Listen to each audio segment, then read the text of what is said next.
بسم الله الرحمن الرحيم.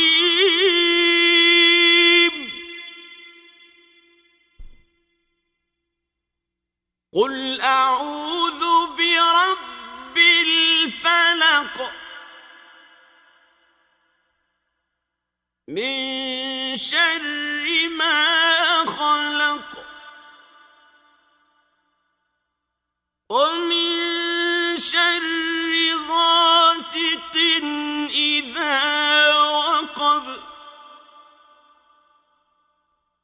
ومن شر النفاثات